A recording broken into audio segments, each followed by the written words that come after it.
escucha bien? Sí. Sí, ¿verdad? Se escucha mejor que las veces anteriores que no teníamos micrófono. Pero ahora el Padre sí se previno y nos puso el micrófono, entonces creo que va a estar más descansado. Muy bien. Pues quiero comenzar esta noche, primero que nada, agradecerle su presencia en esta nueva sesión de nuestro grupo Cultura y Diálogo Siglo XXI. En esta ocasión, con un invitado muy especial, el doctor Rodrigo Guerra López, con el tema denominado Método Fenomenológico de Karol Wojtyla y la fundamentación de la ética. El método como tal es relevante por sí mismo, no como fin, sino como camino a seguir. Si no tenemos un método, no existe camino serio, ni un sistema de entramados racionales que nos conduzcan a un resultado esperado, y por tanto no existiría la ciencia. Si se desea conocer la realidad en sus múltiples formas, se necesitan métodos diversos y plurales, cada uno en razón de su objeto y su óptica, para garantizar ese conocimiento de la realidad digno de ser llamado científico. Karol Wojtyla ha utilizado un método filosófico para ubicar y valorar la grandeza y dignidad de la persona humana, de cara a lo que tiene de fondo en su capacidad y densidad con respecto al ser, para estar orientado esencialmente al bien en su calidad de persona. Es lo propio de él, más allá de ideologías e incluso de éticas que no ponen en el centro a la persona. En palabras de nuestro ponente, el doctor Rodrigo Guerra, el método fenomenológico de Karol Wojtyla posibilita así un avance cualitativo en la historia del pensamiento, ya que recupera una verdad que por su eminente dignidad resulta ser fundamental. Esto está del libro Volver a la persona, el método fenomenológico filosófico de Karol Wojtyla, tesis doctoral de nuestro ponente esta noche.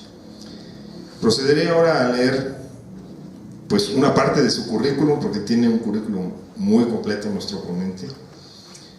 El doctor Rodrigo Guerra López nació en la Ciudad de México en el año de 1966, está casado y tiene 3 hijos. Es doctor en filosofía, summa cum laude, por la Academia Internacional de Filosofía en el Principado de Liechtenstein. Ha realizado estudios en la Universidad Católica de Eichstätt, en Alemania. Obtuvo el posgrado en Humanismo Universitario por la Universidad Iberoamericana, diplomado en Gestión Integral de Proyectos y la licenciatura en Filosofía por la Universidad Popular del Estado de Puebla, Autónoma del Estado de Puebla. Ha sido coordinador de la maestría en Filosofía de la misma universidad, coordinador académico del Instituto Pontificio Juan Pablo II en la Ciudad de México, catedrático del Instituto Mexicano de Doctrina Social Cristiana de la Universidad Autónoma de Querétaro, también de la Universidad de Anáhuac, de la Universidad Iberoamericana y de la Universidad Panamericana. Ha sido profesor visitante en la Pontificia Universidad Católica de Chile, en la Universidad Católica de Santa Fe, en Argentina, y en el programa de verano del Phoenix Institute en el International Theological Institute en Austria. Ha escrito 3 libros, como un gran movimiento, Afirmar a la persona por sí misma, la dignidad como fundamento de los derechos de la persona, y Volver a la persona, el método filosófico de Karol Wojtyla. Ha participado en la coordinación, en la publicación de 5 obras colectivas y es coautor de 26 libros, principalmente dedicados a la antropología filosófica, la bioética y la filosofía social. Entre ellos destacan Libertad religiosa y Estado laico, Voces, fundamentos y realidades, Bicentenario y cristianismo, Católicos y políticos, una identidad en tensión, y América Latina, sociedades en cambio. Ha participado también en la edición y publicación de numerosos artículos y ensayos. Ha sido coordinador de asesores y secretario privado del gobernador del estado de Querétaro, vicepresidente de Pensamiento Empresarial en la Cámara Nacional de Comercio, Servicios y Turismo de Puebla, miembro del Consejo Directivo de la USEM, Unión Social de Empresarios Mexicanos de México de Puebla, director general de la Comisión Episcopal de Pastoral Social, director fundador del Observatorio Social del CELAM.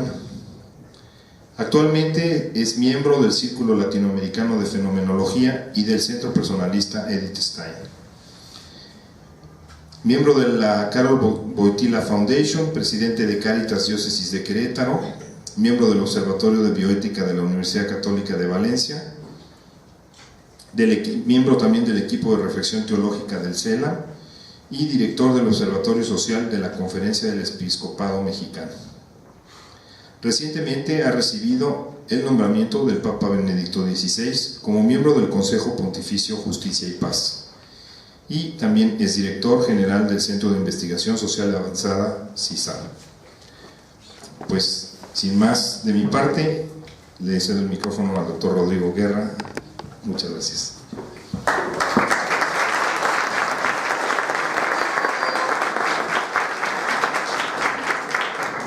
Muy buenas noches tengan todos ustedes. Le agradezco mucho al Padre Prisciliano y a los organizadores la invitación para estar este ratito platicando sobre un tema un poco difícil para las horas en las que nos encontramos reunidos. A las 9 de la noche hablar del método de Karol Wojtyła y de la fundamentación de la ética que él propone, pues a lo mejor implica cierta rudeza, pero vamos a tratar de presentar estos temas que son un poco complicados de alguna manera que pueda resultar útil y atractiva, esperando que esto sobre todo nos motive a descubrir que San Juan Pablo II no solamente es un hombre admirable por sus virtudes heroicas y por su testimonio de vida cristiana, sino también porque hizo un camino humano de amor apasionado a la verdad y que lo llevó a explorar una serie de novedades importantes que le permitieron renovar el pensamiento cristiano también desde el uso estricto de su razón. Y bueno, esperemos que eso nos motive todavía más a querer más al Papa Juan Pablo.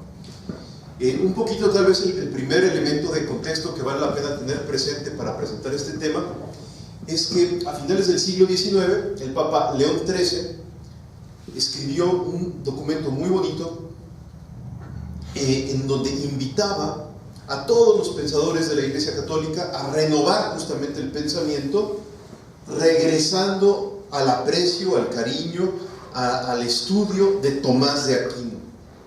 En este documento del Papa León XIII, sobre todo la preocupación del Papa era que delante de las ideologías y filosofías que a finales del siglo XIX se estaban presentando, era necesario que los católicos aprendiéramos a responder ante esos desafíos, no solo con la luz de la fe, sino también con la luz de la razón.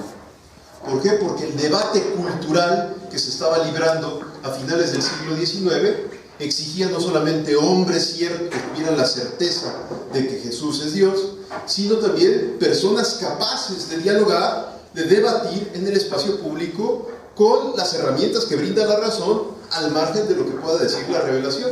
Y para ello entonces el Papa trata de entusiasmar en toda la Iglesia Católica a que se redescubra pues al gran maestro del pensamiento teológico y filosófico de la Edad Media, que es Santo Tomás de Aquino.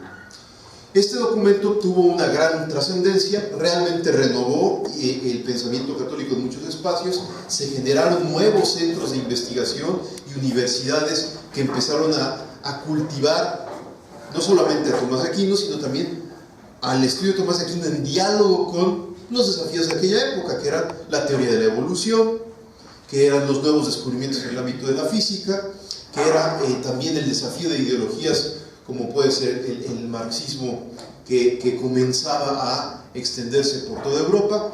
Y entonces vemos cómo hubo una serie de centros de pensamiento que hicieron un gran esfuerzo por tratar de responder a todos estos desafíos con Tomás de Aquino. Ya entrado el siglo XX, muchos de estos centros de pensamiento se dieron cuenta de que era muy importante formar a los jóvenes en este tipo de pensamiento, pero que a veces se les dificultaba afrontar directamente las obras de Tomás.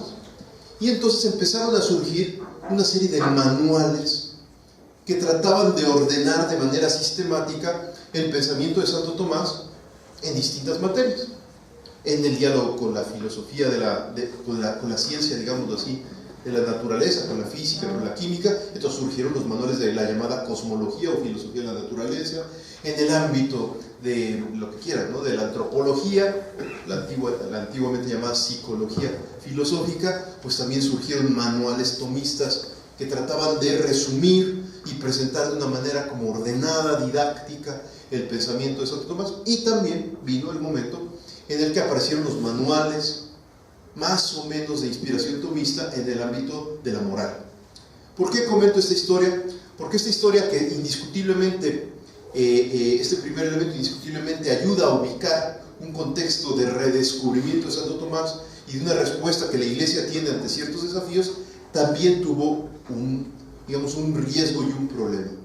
Que en el momento de hacer manuales, muchas de estas simplificaciones un tanto cuanto didácticas, muchas veces orientadas justamente para la formación de seminaristas, por ejemplo, ¿no?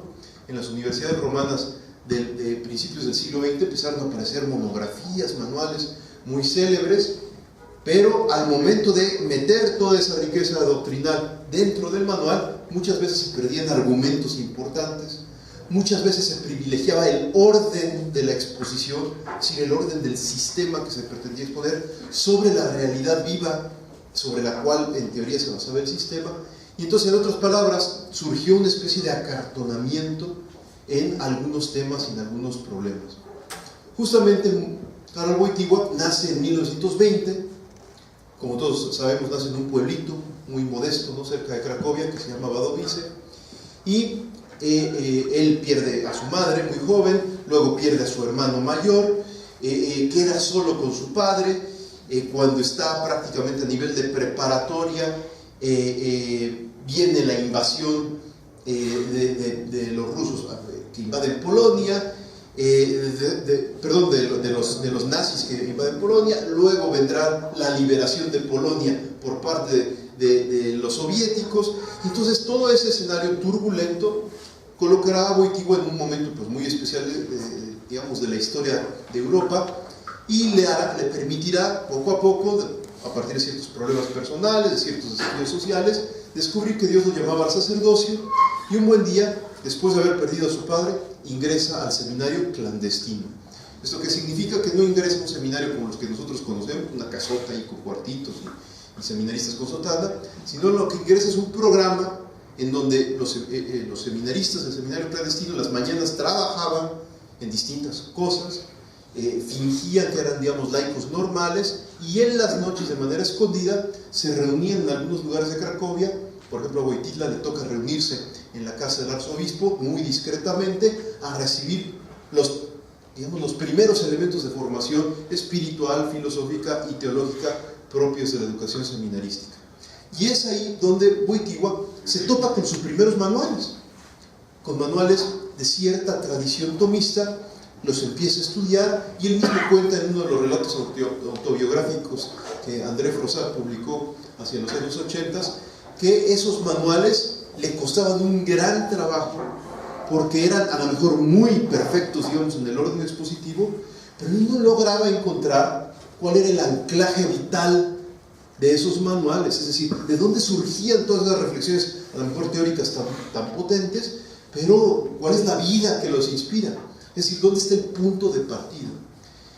Después será ordenado, etcétera, empezará a tener trabajo pastoral con jóvenes, sobre todo con jóvenes que están preparando para el matrimonio, y esa experiencia de trabajo pastoral también lo abre a un nuevo universo, ¿no? En donde pues, una serie de preguntas, de dudas, de desafíos morales, por los que todos pasamos cuando andamos de novios o cuando nos estamos preparando para el matrimonio, pues empiezan a llegar como consultas para el joven sacerdote Karol Wojtyła, y eso lo invita justamente a pensar en la primera, gran punto teórico a comentar en esta sesión. ¿No será necesario reformular toda la ética cristiana, dado que los nuevos jóvenes, las nuevas preguntas, las nuevas inquietudes, sobre todo en materia de moral sexual, exigen no solamente un manual que sea clarísimo para a lo mejor los jóvenes seminaristas, sino exigen un camino humano que ayude aún al no especialista a vivir conforme a la verdad y al bien? Entonces él se empieza a hacer esta pregunta, y de repente su obispo le dice, pues sabes qué, como estamos perdiendo espacios, nos están cerrando hospitales, escuelas, en fin, vamos a tratar de preservar a la Universidad Católica de Lublin como el espacio de formación y de educación católica. El obispo le decía a Wojtyła, podemos perderlo todo menos la educación, porque si perdemos la educación, entonces sí no habrá manera de hacer renacer todo lo otro que hemos perdido. Entonces perdamos sindicatos, perdamos partidos políticos, perdamos movimientos apostólicos, pero preservemos la Universidad Católica de Lublin.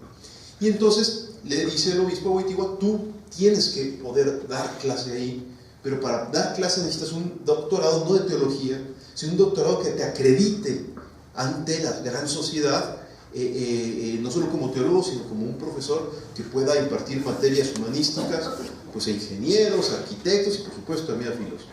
Entonces estudia un segundo doctorado en filosofía, y ahí es donde, con las preocupaciones que les había comentado, Wojtyła se pregunta, ¿cómo será posible renovar el pensamiento cristiano en el ámbito de la moral? Y entonces uno de sus profesores le dice, fíjate que hay un autor muy importante en la filosofía contemporánea, recién, que había muerto hacía poquito en el mundo alemán, y que había generado, digamos, una especie de conmoción en todos los circuitos intelectuales. ¿Por qué?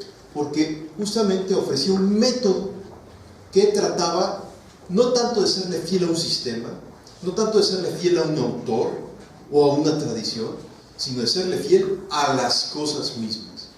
De hecho, el lema de este movimiento filosófico es volver a las cosas mismas. Y el autor al que me refiero es un hombre muy importante en la historia de la filosofía que se llama Max Scheler.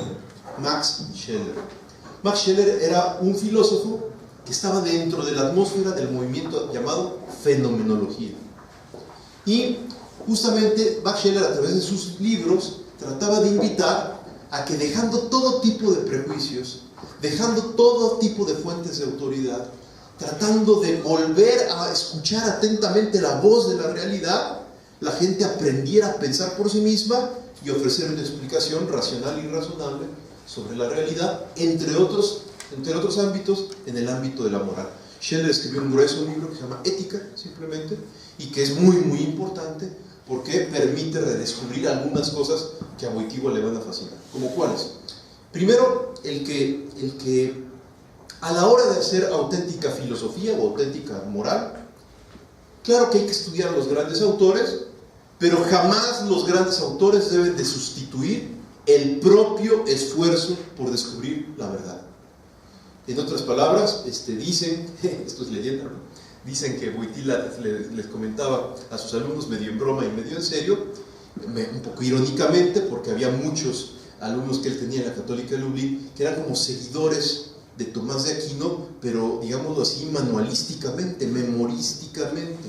Entonces, medio sin querer queriendo, les hacía la siguiente broma. Les decía, hay algunos filósofos que creen que la verdad es la adecuación del pensamiento a Santo Tomás. Y era una ironía porque justamente Santo Tomás enseña que la verdad es la adecuación del pensamiento a la realidad. Es decir, hay algunas personas que han sustituido la realidad y la verdad misma por el autor, y creyendo que repitiendo mecánicamente al autor están en la verdad, confunden autor con verdad. Y entonces Wojtyła, justamente leyendo a Scheler, dice no hay que confundir la verdad con el autor, sino hay que redescubrir la verdadera fuente de la verdad, que es la experiencia que nos ofrece el mundo. Y aquí, esto que puede sonar así medio simplón, sin embargo, en Wojtyła y en Max Scheler implica una crítica muy, muy fuerte a una idea que estaba muy extendida en esa época y que aquí en México sigue siendo muy, muy extendida, que es la idea positivista de experiencia. La gran mayoría de nosotros, porque hemos estudiado en el sistema educativo mexicano, donde hemos pasado por primarias, secundarias, preparatorias oficiales, universidades, seguramente en algún momento, a lo mejor allá por la tierna secundaria, ¿no?, llegamos a nuestra clase de química o de física, ¿no?, y ahí el maestro un buen día nos dice, les voy a enseñar el método científico. Y el método científico es un método basado en la experiencia.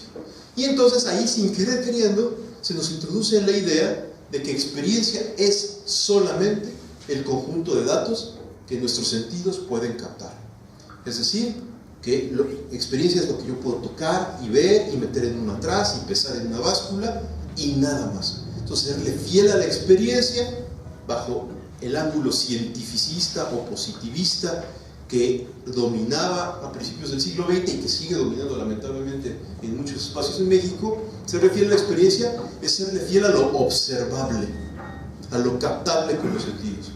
Max Scheler y Karol Wojtyła dicen, pues sí es cierto, la experiencia está hecha de lo que vemos con los ojos y tocamos con las manos, pero no solo de eso, no solo de eso. De la misma manera como alguien que escucha una melodía musical, no solo escucha sonidos, sino escucha sonidos ordenados de cierta manera. De la misma manera, en la vida moral, no solamente tenemos sensaciones y reacciones orgánicas, a lo mejor asociadas a la satisfacción o a la culpabilidad, sino que realmente existen cosas objetivas en la experiencia moral que no son datos sensibles, pero que realmente están allí, haciendo la experiencia moral algo digamos, sui generis, algo especial. Regreso un minutito al ejemplo primero que les ponía respecto a la música para captar mejor de qué estamos hablando. Wojtyła les hacía la siguiente pregunta a sus alumnos: ¿cuál es la diferencia entre la música y el ruido?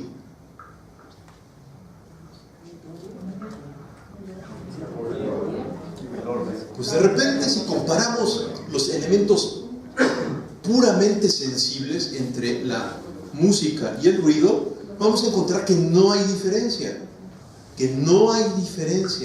porque la música y el ruido están hechos de sonidos, a lo mejor hasta de los mismos sonidos, pero logramos distinguir, ahorita rapidísimamente nos pasó aquí en esta reunión, entre música y ruido, no por los sonidos,